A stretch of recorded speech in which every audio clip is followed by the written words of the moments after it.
उद्धव ठाकरेंनी खेडमधल्या सभेत मुख्यमंत्री एकनाथ शिंदे आणि त्यांच्या शिवसेना पक्षावर जोरदार निशाणा साधला।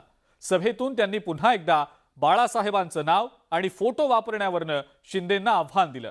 त्यामुळे बाळासाहेबांच्या नावावरून आता ठाकरे आणि शिंदेंमध्ये पुन्हा एकदा जुंपल्याचं पाहायला मिळतंय।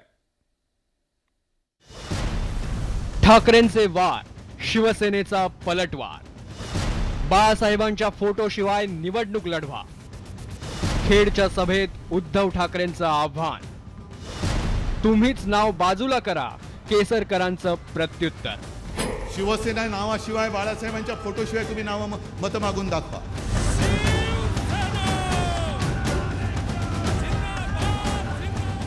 खेडमध्ये शक्ती प्रदर्शन करत उद्धव ठाकरेंनी पुन्हा एकदा शिंदेंच्या शिवसेनेवर निशाणा साधला। यावेळी त्यांनी पुन्हा एकदा एकनाथ शिंदेंवर बाळासाहेबांचा पक्ष चोरल्याचा आरोप केला। खरी शिवसेना ही आपलीच असल्याचं सांगत त्यांनी शिंदेंच्या शिवसेनेला बाळासाहेबांचा फोटो काढून निवडणूक लढवण्याचं आव्हान दिलं। अरे माझं तर आव्हान आहे, नुसतं मोदींच्या नावाने महाराष्ट्रात मत मागून दाखवा। शिवसेना नावाशिवाय बाळासाहेबांच्या फोटोशिवाय तुम्ही नाव मत मागून दाखवा। उद्धव ठाकरेंच्या या आव्हानाला आता शिंदेंच्या शिवसेनेनंही जोरदार प्रत्युत्तर दिलंय। शिवसेनेचे प्रवक्ते आणि राज्याचे शालेय शिक्षण मंत्री दीपक केसरकर यांनी उद्धव ठाकरेंनी बाळासाहेबांचेच विचार सोडल्याचा आरोप करत त्यांना बाळासाहेबांचं नाव बाजूला करण्याचं प्रति आव्हान दिलं। तुम्ही सुद्धा बाळासाहेबांचे नाव बाजूला करा, कारण तुम्ही ते सोडलेलंच आहे। त्यांचे विचार सुद्धा तुम्ही सोडलेले आहेत। आम्ही का बाजूला करावं? आम्ही आमच्या आमदारक्यापणाला लावल्या शिवसेनेमध्ये राहण्यासाठी। आम्हाला जर दुसऱ्या पक्षात जायचं होतं तर आम्हाला कुठलाही धोका नव्हता। आमच्याकडे 2/3पेक्षा जास्त बहुमत होतं। पण शिवसेनेची खरी ध्येय धोरणं याचं पालन आम्ही करतोय आणि म्हणून तुम्हाला बाहेर पडायला लागलं। तोपर्यंत तुम्ही बाहेर सुद्धा पडत नव्हता। तुमच्या ह्याच्यातला मास्क कधी खाली आला नाही। एकंदरीतच बाळासाहेबांच्या नावावरून पुन्हा एकदा ठाकरे गट आणि शिंदेंच्या शिवसेनेत जुंपल्याचं पाहायला मिळतंय।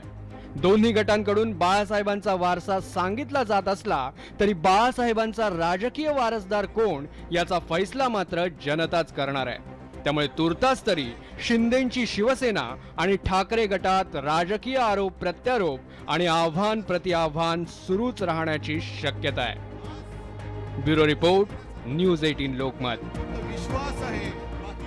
उद्धव ठाकरेंच्या खेडमधल्या सभेतल्या गर्दीवरनं शिवसेनेचे प्रवक्ते आणि शालेय शिक्षण मंत्री दीपक केसरकरांनी थेट राज ठाकरेंच्या सभेचं उदाहरण दिलंय।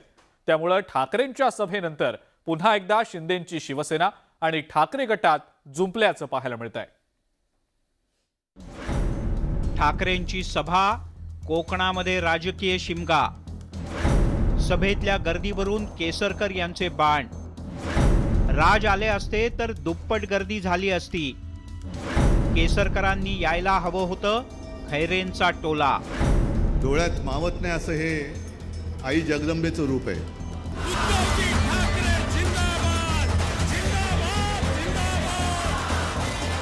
उद्धव ठाकरे यांच्या खेडमधल्या सभेनंतर आता आरोप प्रत्यारोपांचं राजकारण रंगलंय। खेडच्या सभेमध्ये उद्धव ठाकरे यांनी एकनाथ शिंदे आणि शिवसेनेवर घणाघाती हल्ला चढवला। त्यामुळे आता मुख्यमंत्री एकनाथ शिंदे यांचा खेड दौरा जाहीर करण्यात आलाय। विशेष म्हणजे ज्या गोळीबार मैदानात उद्धव ठाकरे यांची सभा झाली त्याच मैदानात सभा घेण्याची घोषणा शिवसेनेनं केली आहे। 19 तारखेला आपली रॅली होणार आहे तिकडे खेडमध्ये। हां, रामदास कदम साहेबांनी रॅलीचं आयोजन केलेलं आहे, सभेचं आयोजन केलेलं आहे माझ्या माहितीप्रमाणे। खरं तर उद्धव ठाकरे यांच्या खेडच्या गोळीबार मैदानातल्या सभेला चांगलीच गर्दी झाली होती। पण याच गर्दीवरून शालेय शिक्षण मंत्र्यांनी भलताच दावा केलाय। उद्धव ठाकरेंच्या सभेच्या गर्दीवर टीका करताना केसरकर यांनी थेट राज ठाकरे यांचा संदर्भ देत उद्धव ठाकरे शिवसेना वादात गरज नसताना मनसेला ओढलंय। गर्दी कोकणामध्ये आपण एक गोष्ट लक्षात ठेवा की राजसाहेब आले तर याच्यात दुप्पट गर्दी होईल, कारण ठाकरे कुटुंबियांचे विचार ऐकण्यासाठी ती बाळासाहेबांची पुण्याई आहे। केसरकर यांच्या या दाव्यावर ठाकरे गटानं सुद्धा जोरदार प्रत्युत्तर दिलंय।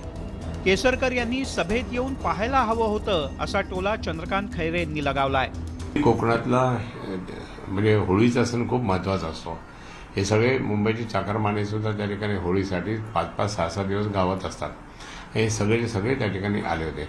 कुठूनही बाहेरून माणूस आणता आला नाही. त्या केसरकरनी सिद्ध करून दाखवावा, नाहीतर मग केसरकरला राजीनामा द्यावा त्यांनी. खोटं बोलणं म्हणून. ठाकरेंच्या सभेला शिवसेनेनं सभेतूनच उत्तर देण्याची तयारी केली आहे. त्यामुळे आता एकनाथ शिंदे यांच्या 19 मार्चच्या सभेला किती गर्दी होते याकडे सगळ्यांचं लक्ष लागलंय. पण या वादात खेडच्या गोळीबार मैदानावर पुन्हा एकदा आरोप प्रत्यारोपांचा गोळीबार होणार एवढं मात्र नक्की. Bureau report, news 18 Lokmat.